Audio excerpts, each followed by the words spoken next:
घोसी से सुभाषपा के लोकसभा प्रत्याशी अरविंद राजभर हमारे साथ मौजूद हैं बातचीत के लिए। उनके साथ वो चुनाव प्रचार के लिए निकले हुए हैं। उनके साथ हम आज साथ में हैं और उनसे बात करेंगे। काफ़ी दिनों से प्रचार चल रहा है, कैसा चल रहा है चुनाव आपका? चुनाव बहुत अच्छा चल रहा है और प्रचार प्रसार भी जिस प्रकार से जनता चाह रही है, जनता के मन मानसिकता के अनुसार ही प्रचार चल रहा है। मन मानसिकता मतलब समझे नहीं, किस तरह की मन मानसिकता? जनता चाह रही है कि हमारा जो लोकप्रिय प्रत्याशी है वो हम लोगों के समक्ष रहे और हम लोगों के साथ बैठे बातचीत करे और हम सब लोग अपने क्षेत्र की बातों को भी उनसे कहें। एक विश्वास विश्वास ही नहीं, अति विश्वास का जो संकल्प है उसको भी दिलाने का काम करें। राजीव राय यहाँ से आपके सामने प्रत्याशी हैं। उनका दावा है कि आप तीसरे नंबर पे रहेंगे इस बार चुनाव में। ऐसी क्या बात है कि जो इस तरह के वो बयान दे रहे हैं? क्योंकि उनके पास कोई एजेंडा नहीं बचा है ना। इस घोसी लोकसभा क्षेत्र से क्षेत्र के विकास के लिए या फिर घोसी लोकसभा क्षेत्र की जो समस्याएं हैं वो तो वो बोल नहीं सकते हैं। तो अब जब उनके पास कोई थीम, कोई थॉट, कोई आइडियोलॉजी नहीं होगी तो ऐसे ही बात बोलेंगे। उनको ऐसा लग रहा है कि मतदान ख़त्म हो गया है, वोट वोट पड़ गया है और अब रिज़ल्ट 1 तारीख को आएगा, ऐसा उनको लगता है। लेकिन मुझे तो ऐसा लगता है कि जनता मन मानसिकता बना चुकी है और क्षेत्रों में आप भी भ्रमण कर रहे हैं, हम भी कर रहे हैं। जनता एकदम मूड बना के बैठी हुई है कि इस बार घोसी लोकसभा से एनडीए के प्रत्याशी डॉक्टर अरविंद राजभर को चुनाव जिताना है और विगत 20 सालों की छोटी छोटी समस्याओं के समाधान के लिए अगला 5 साल वो हमको देने के लिए तैयार है। बड़े नेता जिस तरह से हमलावर हैं आप लोगों के ऊपर कि छोड़ के गए हैं, यहाँ से गठबंधन से अलग हुए और अब यहाँ पे भाजपा के साथ हैं, तो बहुत सारी बातें निकल कर सामने आ रही हैं। और आपने भी सुना होगा कि इस बार उनको पता चल जाएगा कि पूर्वांचल में जो दावे करते थे बड़े बड़े कि हमारी वजह से समाजवादी पार्टी जीती है, तो इस बार पता चल जाएगा कि वो किस हैसियत में है। वो खुद जानते हैं इस चीज़ को। वो क्या हमारी हैसियत बताएंगे, वो अपनी हैसियत की चिंता करें।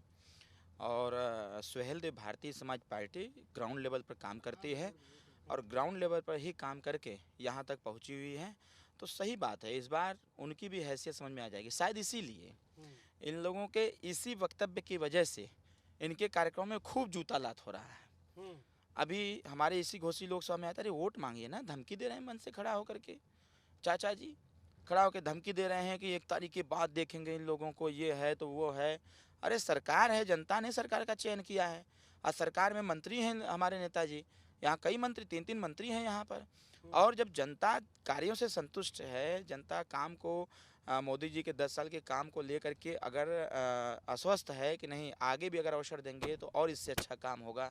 मोदी जी कह भी रहे हैं कि आने वाले समय में इससे कड़े फैसले लेने हैं जिससे कि गांव गरीब का विकास हो सके। तो ये बात समझना चाहिए। और यहाँ देखिए लड़ाई वड़ाई किसी से बची नहीं है। ये जो लोग भी 1 नंबर 2 नंबर 3 नंबर की बात कर रहे हैं ना, वो लोग खुद जानते हैं कि वो सपा बसपा के लोग आपस में झगड़ा करें कि 2 पर कौन रहेगा, 3 पर कौन रहेगा।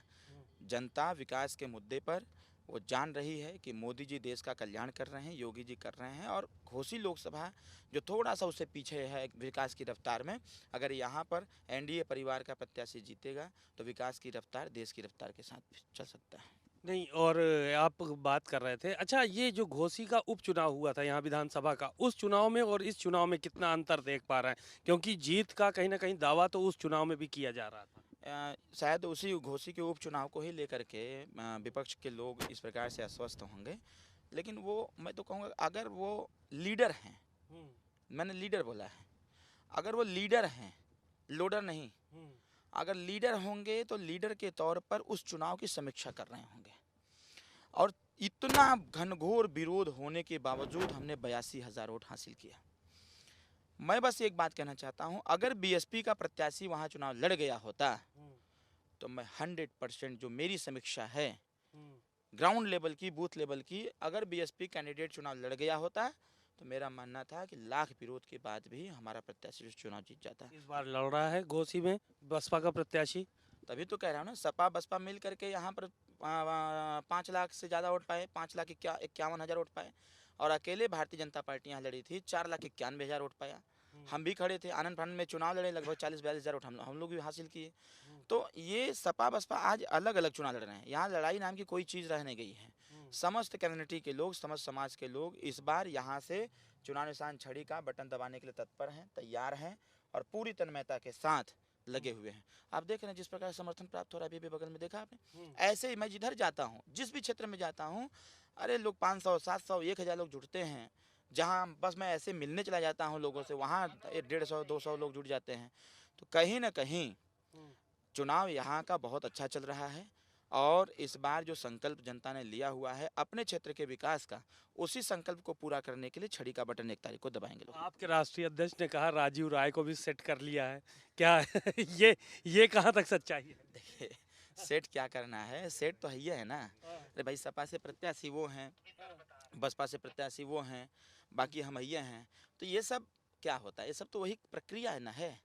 इनके अलावा कोई और भी हो सकता था, बहुत सारे लोग हो सकते, लेकिन इन्होंने भी पूरी प्रेस्टिस लगाया, पूरी ताकत झोंका, पूरी जान लगाया कि भाई हम प्रत्याशी रहें, वो प्रत्याशी हैं। तो इसमें कोई दो राय थोड़ी है। अच्छा, इसमें दो राय नहीं है। अच्छा, एक बयान और था कि पैसा वैसा मिला कि नहीं कभी समाजवादी पार्टी के लोगों के पास, जो बता आरोप लग रहा था कि बांट रहे हैं पैसा? नहीं एकदम वो मिल जाएगा, मिल जाएगा। ये हमारे पास तो उसका वीडियो भी आ गया है और उसके फोटोज़ भी आ गए हैं हमारे पास। और उस फोटोज़ और वीडियो को भी मैं प्रसारित नहीं करूंगा।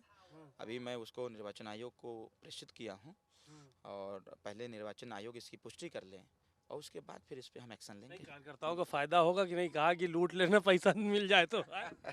देखिए, हमारा हमारा भारत निर्वाचन आयोग इसकी संस्तुति नहीं देता है और न ही हमारा संविधान इसकी संस्तुति देता है। लेकिन क्या किया जाए, लोग चुनाव जीतने के लिए हर कंडे अपनाते हैं। वो चाहे शराब बांटना हो, चाहे दारू वो मुर्गा बांटना हो, चाहे पैसा बांटना हो, या जो कुछ भी बांट करके वोट लेना चाहें, जबकि इस पर टोटल पाबंदी लगनी चाहिए।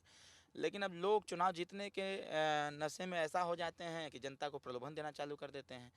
तो अगर ऐसी सिचुएशन आएगी तो जनता इस बार तैयार है और जनता तो ये भी कह रही है कि अगर ऐसा स्थिति आएगी तो ले लेंगे, लेकिन वोट नहीं देंगे। तो मुर्गा दारू बट रहा है, अभी भी आपका दावा है कि मुर्गा दारू बट रहा है? देखिए क्या है, विपक्ष हमेशा प्रयास करता है प्रलोभन देकर के वोट लेने का, क्योंकि उन्होंने विकास कार्य कुछ किए नहीं। विकास कार्य करते तो उसका बखान, उसका गुणगान करके वोट मांगने का काम करते हैं। ये दोनों काम नहीं कर पा रहे हैं। ये दो काम बहुत जबरदस्त कर रहे हैं, एक तो प्रलोभन देकर के वोट लेने का और दूसरा बड़े बड़े मंचों से गुंडई की भाषा का प्रयोग करके, गुंडई जैसे शब्दों का प्रयोग करके जनता को धमकाने का, जनता को हड़काने का काम कर किया है कि इसने मंच से बोला आपकी गुंडे देख लेंगे? एक चाचा जी हैं, शिवपाल जी लगता वही हैं। अभी सैफई में जिस प्रकार से उन्होंने बोला, मैनपुरी में बोला कि मैं मतदान भी इतने दो, जो देगा देगा, नहीं देगा तो बाद में तो हिसाब किताब होबे करेगा ना। तो ये कहीं ना कहीं चुनाव में इस प्रकार का संबोधन नहीं होना चाहिए। तो और आप डर गए क्या धमकी से इस तरह की, अगर वो बोल रहे हैं तो? अरविंद राजभर तो किसी से नहीं डरता है। पहली चीज़ हम ये उनको कह रहे हैं, हम पहली बात मैं बता दें, मैं किसी से नहीं डरता हूँ। मैं इस चुनाव में एकदम खुश होकर चुनाव लड़ रहा हूँ। जितना खुश मैं, उतनी खुश जनता भी है और जनता से कनेक्टिविटी ज़बरदस्त है। जनता हमको हाथों हाथ ले रही है, वो कह रही है भैया आप बढ़ते रहो, कौन क्या कहता है कहने दीजिए। अभी कल ही हमारे पास एक फ़ोन आया फौजी साहब का, यादव जी हैं फौजी, इधर घोसी विधानसभा के। उन्होंने कहा कि आप बाबू एकदम निश्चिंत रहो, हम लोग आपको जानते हैं और आप पढ़े लिखे व्यक्ति हैं और काम करेंगे, हमारे घोसी का कल्याण करेंगे, हमारे घोसी का। इसलिए हमारा वोट, हमारे पूरे परिवार का वोट और हमारा प्रयास है कि हमारे गांव का आधा वोट सुहेलदेव भारतीय समाज पार्टी को। अभी देखिए परसों कम से कम 4-4.5 हजार यादव कम्युनिटी के लोग हमारे केंद्रीय कार्यालय रसड़ा में जुटे हुए थे। यादव कम्युनिटी के लोग 4.5 हजार यादव ने इकट्ठा होकर के ये संकल्प लिया कि हम सब लोग मिलकर के छड़ी को जिताएंगे। तो इसीलिए मैं कह रहा हूँ, यहाँ लड़ाई नाम की कोई चीज़ नहीं रह गई है। यहाँ सभी लोग अरविंद राजभर को चुनाव जिताने के लिए पूरा कमर कस लिए हैं। 1 तारीख को छड़ी का बटन दबाएंगे। कितने वोटों से जीतने की अपेक्षा कर रहे हैं? हमारी जनता है और जनता अपने विकास कार्यों को आगे बढ़ाने के लिए, अपनी सारी छोटी बड़ी समस्याओं के समाधान के लिए जितना अधिक से अधिक मतदान करेगी उतने वोट से जीता जाएगा। अधिक से अधिक मतदान करेंगे तो जीतेंगे। आप लोगों पे एक आरोप और है, आखिरी सवाल था कि प्रशासन का दुरुपयोग कर रहे हैं आप लोग, क्या ये सच है? ऐसा तो कहीं दिखा नहीं है प्रशासन का दुरुपयोग। हम संविधान को मानने वाले लोग हैं, कानून का पालन करते हैं। प्रशासन का हम प्रशासन हमारा सहयोग क्या करेगा? हमारा सहयोग जनता कर रही है और जनता पूरी ताकत के साथ लगी हुई है। प्रशासन अपना काम कर रही है, हम अपना काम कर रहे हैं। मैं बता रहा हूँ ना, ये जो भी विपक्ष का आरोप है, ये सारे आरोप उनको भय सता रहा है, डर का। और डर ही नहीं, बुरी तरीके से हारने का। उनको यही जो डर सता रहा है, इसी डर की वजह से वो तमाम तरह के बातों, मनगढ़ंत कहानियों को बना करके वो बस जिंदा रहना चाहते हैं राजनीति के इस चुनाव में।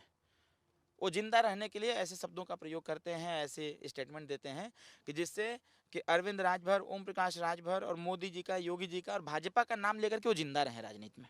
अच्छा, चलिए बहुत बहुत शुक्रिया। आपने अरविंद राजभर जी को सुना, घोसी से प्रत्याशी हैं वो सुभाषपा और एनडीए गठबंधन के। तो जाहिर है कि इनका दावा है कि हम बड़ी जीत जीतने जा रहे हैं और जनता का इनको समर्थन मिल रहा है। आने वाले समय में देखने को मिलेगा कि कितनी बड़ी जीत होगी। कैमरामैन अरविंद के साथ सीमा नकवी, भारत समाचार, मऊ।